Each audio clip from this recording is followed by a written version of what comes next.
Assalamualaikum warahmatullahi wabarakatuh. Perkenalkan, saya Muzaki Ahmad Firmansyah dengan NIM 240503100035. Sekarang saat ini saya akan memenuhi dari tugas yang diberikan oleh Profesor Siswanto sebagai dosen pengampu mata kuliah Manajemen Sumber Daya Manusia.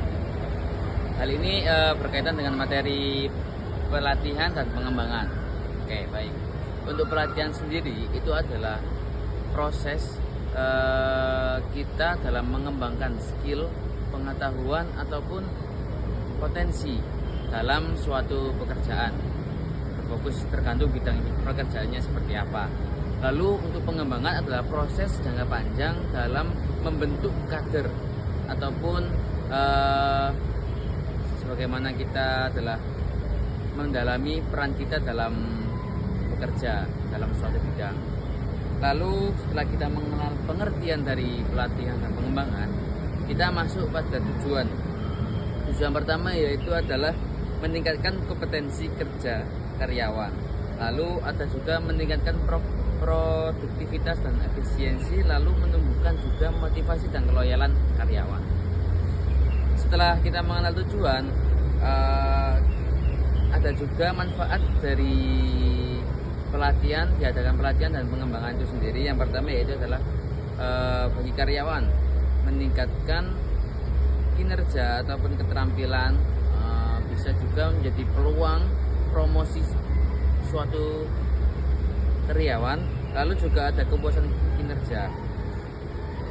Lanjut dengan jenis-jenis pelatihan. Jenis-jenis pelatihan ini ada beberapa yang akan saya sampaikan. Yang pertama itu adalah pelatihan di tempat kerja atau OJT. Lalu yang kedua itu adalah pelatihan di luar pekerjaan atau kayak kursus, seminar, lalu mengikuti webinar dan lain sebagainya. Lalu ada juga pembelajaran tentang elektronik, yang mana kita saat ini adalah di era digitalisasi. Kita nggak boleh menjadi orang yang kaku dengan elektronik atau perkembangan zaman modern saat ini. Lalu ada juga pelatihan dan bimbingan atau juga simulasi atau role play.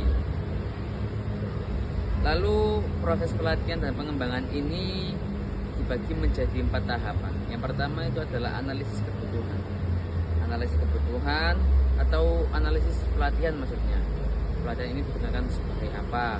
Kebutuhannya itu untuk apa bagi suatu perusahaan. Lalu program perencanaan. Di dalam pelatihan itu kita mempunyai pos-pos ataupun subbab-subbab yang mau disampaikan agar karyawan itu bisa menumbuhkan. Yang pertama adalah tadi produktivitas dan efisiensi pekerjaan. Lalu setelah kita mengenal program pekerjaan, maka kita melaksanakan pelatihan dan pengembangan itu sendiri, tempatnya, entah itu waktunya, dan lain sebagainya. Lalu setelah kita mengadakan pelatihan dan pengembangan, itu diadakan juga evaluasi. Apa yang telah kita disampaikan pada pelatihan ataupun pengembangan, itu di dalam kurun waktu biasanya 5 hari atau seminggu atau sebulan, itu mengadakan evaluasi.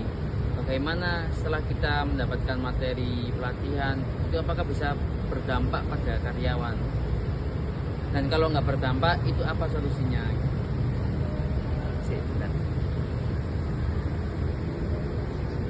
Lalu tantangannya itu sendiri ada beberapa tantangan. Yang pertama adalah keterbatasan biaya dan waktu tentunya, karena kita mengadakan suatu pelatihan yang mana itu membutuhkan anggaran dana, masukan dana agar bisa berjalannya acara itu, kegiatan tersebut. Lalu kadang itu yang kedua adalah program yang kurang efektif, atau faktor ini dipengaruhi oleh kebutuhannya tadi tidak sesuai dengan apa yang dibutuhkan oleh perusahaan bagi karyawan suatu perusahaan. Lalu evaluasi dari hasil analisis itu masih salah, jadi materi disampaikan itu juga tidak masuk, tidak berpengaruh, tidak berdampak dengan karyawan itu sendiri. Lalu yang terakhir yaitu dampak strategis. Dampak strategis itu ada, ya saya sebutkan pertama itu ada membentuk sumber daya manusia unggul sebagai keunggulan kompetitif. Jadi membentuk kader yang produktif, yang lebih baik, yang lebih maju, dan bisa beradaptasi dengan budaya suatu perusahaan.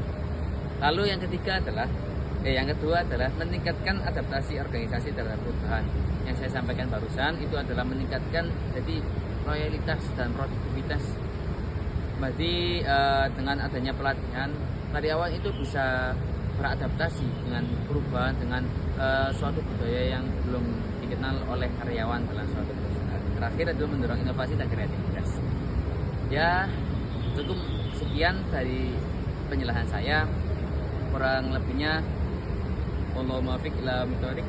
Wassalamualaikum warahmatullahi wabarakatuh. Asik.